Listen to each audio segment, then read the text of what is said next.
ನಮಸ್ಕಾರ ಎಲ್ಲರಿಗೂ. The most awaited recipe of kademaddu is here. ಕಡೆಮದ್ದು ಬಾಣಂತಿಯರಿಗೆ 3 ತಿಂಗಳು ನಂತರ ಕೊಡುವಂಥ ನರಿಷಿಂಗ್ ಫುಡ್ ಇದು. ಇದಕ್ಕೆ ಬೇಕಾಗುವ ಇಂಗ್ರೀಡಿಯೆಂಟ್ಸ್: 1 ಕಪ್ ಗಸಗಸೆ, 1 ಕಪ್ ಬೆಲ್ಲ, ಒಣದ್ರಾಕ್ಷಿ, ಗೋಂದು, ಮದ್ದಿನ ಪುಡಿ, ಕಲ್ಸಕ್ಕರೆ, ಕಟ್ ಮಾಡಿರುವಂಥ ಉತ್ತುತ್ತೆ ಹಾಗೂ ಬಾದಾಮ್. ಒಂದು ಬಾಣಲ್ ಬಿಸಿ ಮಾಡಿ ಅದಕ್ಕೆ ಗಸಗಸೆಯನ್ನು ಹಾಕಿ ಚಂದ ಮಾಡಿ ಹುರಿಬೇಕು. ಅದು ಪಟಪಟ ಅಂತ ಹೇಳಬೇಕು. ಇವರು ನಮ್ಮ ದೊಡ್ಡ.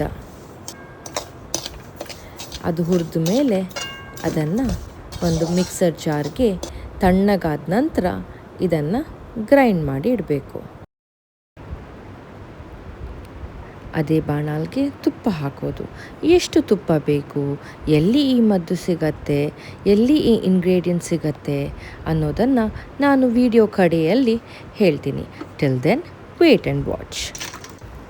ತುಪ್ಪದಲ್ಲಿ dry fruits one after other ಹಾಕಿ ಫ್ರೈ ಮಾಡುವಂಥದ್ದು. ಫಸ್ಟಿಗೆ ದ್ರಾಕ್ಷಿಯನ್ನು ಹಾಕಿ ಅದನ್ನು ಚಂದ ಮಾಡಿ ಹುರಿದು ತೆಗೆದಿಡಿ. ಸೊ ಇದರಲ್ಲಿ ಇರುವ ಎಲ್ಲ ಇಂಗ್ರೀಡಿಯೆಂಟ್ಸ್ ಉಂಟಲ್ಲ, ದೇ ಆರ್ ಕಾಲ್ಡ್ ಗ್ಯಾಲಕ್ಟೋಗಾಗ್ ಅಂತ. ಗ್ಯಾಲಕ್ಟೋಗಾಗ್ಸ್ ಅಂದರೆ ಅಮ್ಮನಿಗೆ ಹಾಲು ಜಾಸ್ತಿ ಮಾಡಲಿಕ್ಕೆ ಹೆಲ್ಪ್ ಮಾಡ್ತದೆ. ಇದೀಗ ಗೋಂದನ್ನು ಮಾತ್ರ ಸ್ವಲ್ಪ ಜಾಗ್ರತೆ ಚಂದ ಮಾಡಿ ಫ್ರೈ ಮಾಡಬೇಕು. ಇದು ನನ್ನ ದೊಡ್ಡ ಹೇಳಿದ್ದು ನನಗೆ ಹೀಗೆ. ಇದೀಗ ಪಾಪ್ಕಾರ್ನ್ ಥರ ಅರಳಿದೆ ನೋಡಿ, ಇಷ್ಟು ಫ್ರೈ ಆಗಲೇಬೇಕು. ಇದು ಇಲ್ದಿದ್ರೆ ಒಳ್ಳೆಯದಲ್ಲ ಅಂತೆ ಅದು. ಆಮೇಲೆ ಬಾದಾಮನ್ನು ಕೆಂಪಗೆ ಹುರಿದಿಟ್ಟು ತೆಗೆದಿಡಿ. ಬೇಸಿಕಲಿ ಇದೆಲ್ಲ iron, calcium and omega fats rich food. ಹಾಲು ಜಾಸ್ತಿ ಮಾಡಲಿಕ್ಕೆ ಹೆಲ್ಪ್ ಮಾಡ್ತದೆ.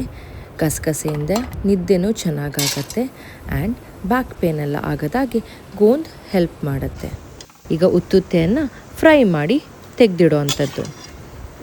ಈಗ ಕಡೆಗೆ ಇದಕ್ಕೆ ಮದ್ದು, ಈ ಮದ್ದನ್ನು ಹಾಕಬೇಕು. ಅದರ ಜೊತೆಗೆ ಗಸಗಸೆ ಪುಡಿ ಎಲ್ಲ ಹಾಕಿ ಬೆಲ್ಲ ಹಾಕಿ ಚಂದ ಮಾಡಿ ಉಳಿದಿರೋ ತುಪ್ಪನ ಸೇರಿಸಿ ಚಂದ ಮಿಕ್ಸ್ ಮಾಡಬೇಕು.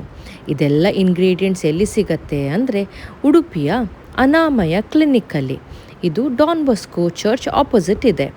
ಸೊ ಇವ್ರ ಹತ್ರ ಹೋಗಿ ಕಡೆಮದ್ದು ಇಂಗ್ರೀಡಿಯೆಂಟ್ಸ್ ಕೇಳಿದರೆ ಇವರು ಅದಕ್ಕೆ ಬೇಕಾಗುವಂಥ ಡ್ರೈ ಫ್ರೂಟ್ಸ್, ಮದ್ದಿನ ಪುಡಿ, ತುಪ್ಪ ಸಮೇತ ಕೊಡ್ತಾರೆ.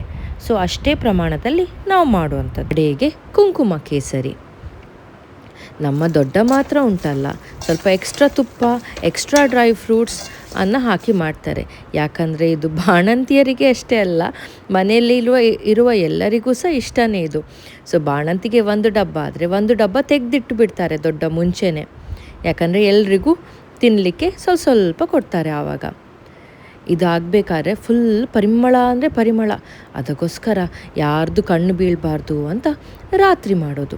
ಕಡೆಗೆ ದೊಡ್ಡ ಈಗ ಕಲ್ಸಕ್ಕರೆ ಹಾಕಿದರು. ಕಲ್ಸಕ್ಕರೆ ಹಾಕಿದ ಮೇಲೆ ಗ್ಯಾಸ್ ಆಫ್ ಮಾಡಬೇಕು. ಬಿಕಾಸ್ ಕಲ್ಸಕ್ಕರೆದು ಕ್ರಂಚಿನೆಸ್ ಹಾಗೇ ಇರಬೇಕು, ಅದು ಮೆಲ್ಟ್ ಆಗಬಾರ್ದು ಅಂತ. ಇದೀಗ ಚಂದ ಮಾಡಿ ಒಂದು 10-15 ಮಿನಿಟ್ಸ್ ನಾವೀಗ ಬಿಸಿ ಮಾಡಿ ಇಟ್ಟಿದ್ದೇವೆ.